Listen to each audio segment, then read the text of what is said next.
Hello everybody, this is Words of Sorrow.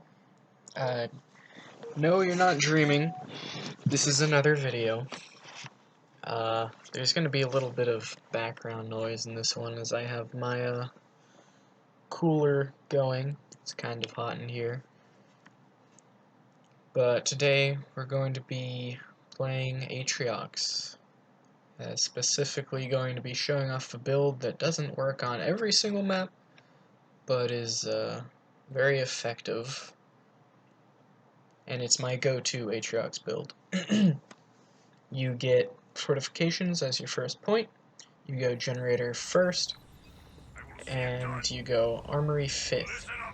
After your fourth pad is done building, you expo. And then on that expo you put down a double raid camp and another pad. You get countermeasures as your second point, and you just spam jump pack brutes along with the chosen.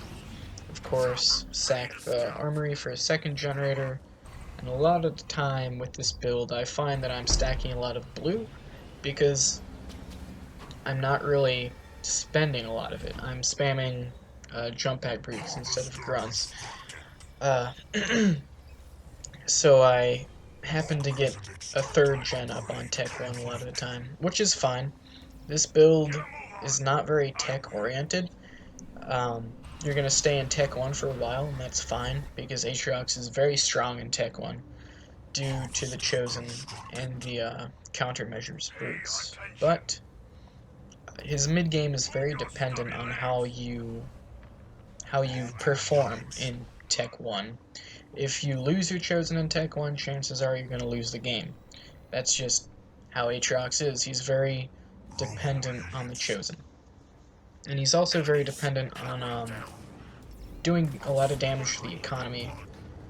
Here, I guess I can demonstrate how to micro against jackrabbits with a chopper. It's very easy, and it's stupidly effective. This is why jackrabbits are bad. They just miss. Just move around like this from side to side, and you can kill 2 jackrabbits with 1 chopper. There goes 1. I'm just gonna dodge every single shot. They can't dodge mine. They just don't have a good enough rate of fire. And I could keep kiting, but I decided to just ram them, kill both the units anyway. Because that's very intensive micro, and you also need to go back to your base and macro a little bit. So, my expo's coming up. Mini bases aren't a priority with this build, but if you scout them on their side, then you can definitely spare some resources and grab them. Of course, it's not the worst thing in the world if they do steal your minis, because you're putting a double raid camp up anyway, and you can just send a few brutes to clear it out. But I just put harvesters on the minis. So this guy is an Anders. It's Halo Soda. He's one of those really mediocre low champ players, but you know, those are the perfect kind of players to demonstrate against.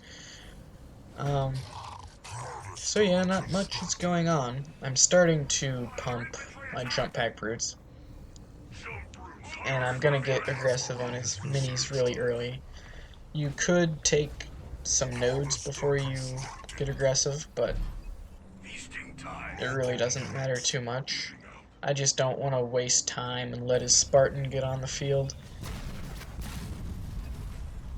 Which, the Spartan can be an issue for you, can be an issue for you no matter what leader you're playing, but Atriox does deal with heroes pretty alright if you micro the Chosen correctly. Just keep them out of range, keep them firing. I've seen some really bad Chosen micro in my day, I have to say. Make sure not to micro him so that he never shoots. If you move him right before he shoots, obviously he's not gonna shoot. So, you gotta get the intervals down. Like, shoot, move, shoot, move. So I'm just gonna keep clearing his stuff out. Sometimes people, if they know you're gonna do this, they just go Armory 5th, build a hero, and send it directly to your expo, and that can shut it down. So if you're gonna be playing the same person multiple times in a row, and you do this, and they know what you're doing, then you're gonna have to mix it up, because they can deny the expo, because, you know, you just become predictable. But another way of playing Atriox, which is also very strong, is to just do the Armory 5th build, and pump the brutes from a mini. It's just this is stronger, because, you know, you have an expo. Your 5th point is very dependent on the situation. Mines are strong, Dying Breath is also a strong point, and Bulwark is also another strong point. I'm playing against an Anders, and Anders doesn't have a nuke, so there's no point in getting Bulwark. When I say nuke, I mean like Scatter Bomb, Mac Blast, EMP Mac Blast. Not really Beam. Bulwark doesn't help against Beam. Stuff like Jerome's Garbage Dump. But here, this is why mines are strong. You jump over them with the CM brutes, you drop down the mines, and hey look, everything's dead. So that's very strong. Here I get my 3rd gen. As I said, I happen to stack a lot of blue when I do this strategy a lot of the time. And your brutes are very expendable. They're very cheap and they're very strong, so just jump them around, laying those mines everywhere you go. So the mines, I'd say it was worth getting them for my 3rd point there because I managed to wipe his army. But the safer bet, I'd say, is Dying Breath. With all these brutes, it doesn't matter what their health is looking like if you just use Dying Breath and then throw them at their base, you're guaranteed to get a few pads off of them. And that's really what you are going to be depending on. You really need to hit their economy hard so that you can transition into Tech 2 in a strong fashion. Atriox's node control is also pretty good because of the countermeasures. Of course, the main feature, though, is the fact your brutes drop mines. Your 4th point is pretty much always going to be Beam. It's just too good to not get. And your Tech 2 is going to be looking like you keep your 2 raid camps, you get up an Apex, you get up a Foundry, you upgrade your Chosen. Of course, if you didn't get your 3rd gen up in Tech 1, you get it up in Tech 2 pretty early. And your composition is going to look like Hunter, Ranger, Locust, Engineer. And if they go air, you just sprinkle in a few Reavers. That way you counter infantry and vehicles. You have a way to push units with the Locust. And your army has a good bit of sustainability because of the engineers. So here I got Dark Skies, and I'm pushing them. This is where Dying Breath would come in handy. My brutes do all die here, but I do manage to get a few pads. It's just I would have gotten more if I got Dying Breath. But once again, the mines were a good pick too, because I wiped his army, and also they can be useful in saving your Chosen if he's in a bad situation. As you saw there, my shields got down, so I just dropped mines and walked through them. So if he wanted to chase me, he would have to walk through the mines.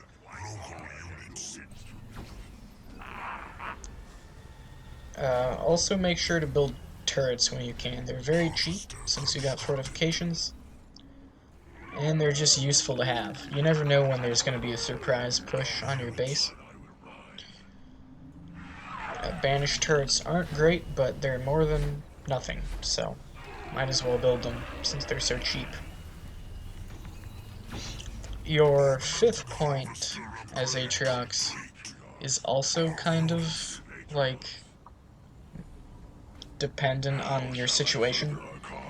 In this situation I go eradication, because my eco is strong, so I can afford it.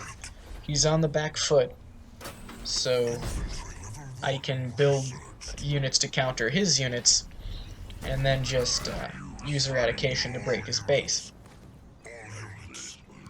Also, the Chosen tends to vet up very quickly. If you just keep him alive, you are rewarded for that with the veterancy, veterancy buffs.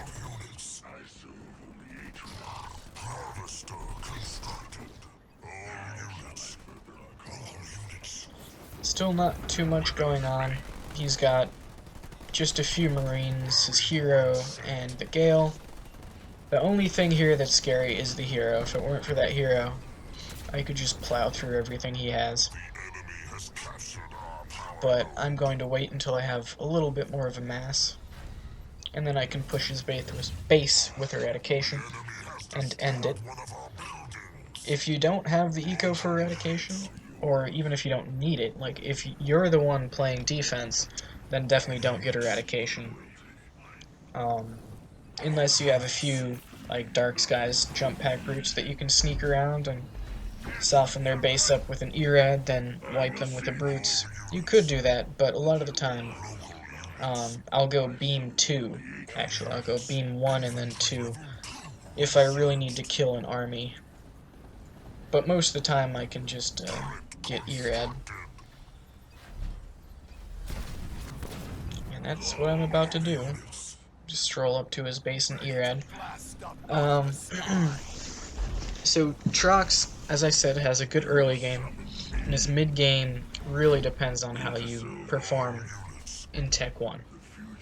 So his Tech 3, or his late game, isn't that good, I don't think. I'd say it's mediocre. It's definitely not like top tier. Oh, this is another thing you can do. You can drop mines and then beam, and they'll split out of the beam and split into the mines.